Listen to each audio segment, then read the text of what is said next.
Good morning once again.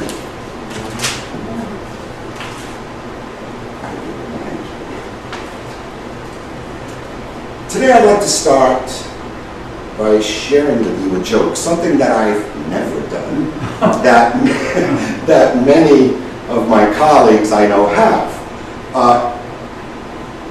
I want to do it today because I want to try something new. For me, I want to kind of go out of my comfort zone. I'm no good at jokes, so I'll give you that fair warning, but I'll give it a try anyway.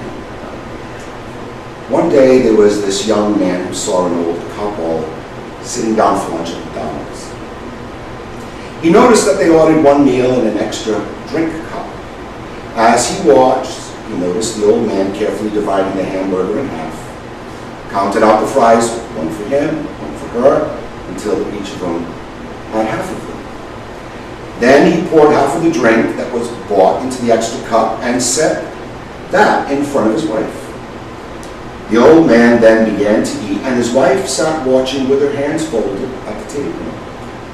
The young man decided to ask if they would allow him to buy another meal for them so they didn't have to split theirs. The old man said, "Oh no.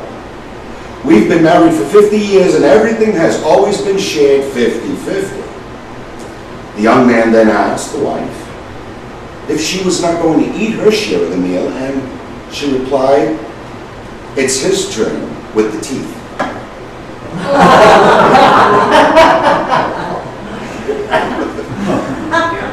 So, sharing is caring, right? In today's gospel, the miracle of the feeding of the 5,000 is one that is found in all four Gospels, Matthew, Mark, Luke, and John. This is the only miracle other than the resurrection that is told in all the Gospels.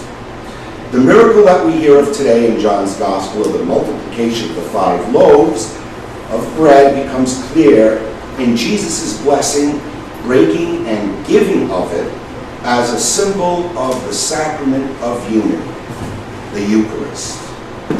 The sharing of the broken bread is a sign of a community that is expected to share and provide for the needs of its members with abundance.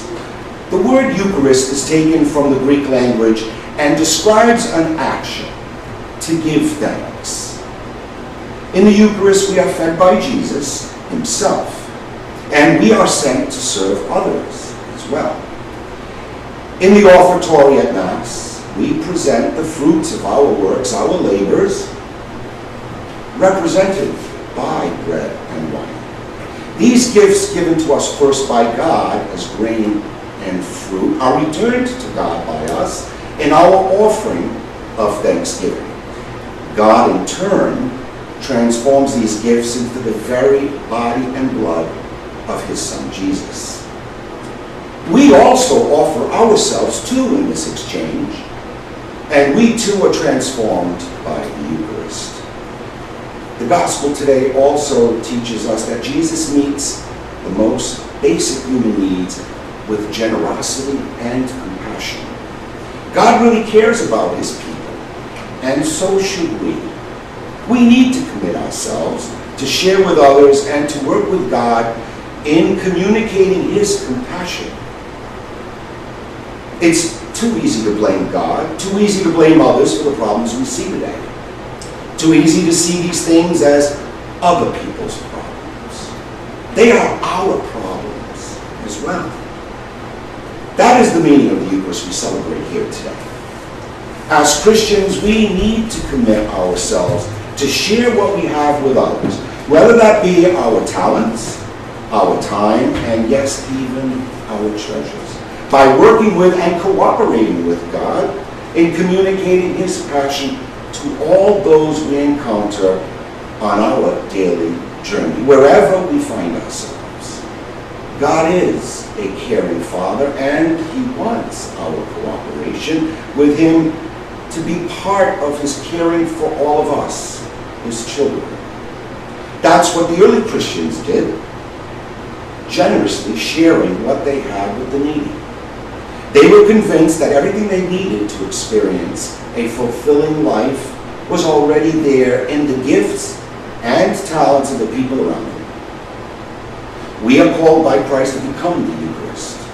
We receive at this altar, at this Mass, every time we come to give thanks.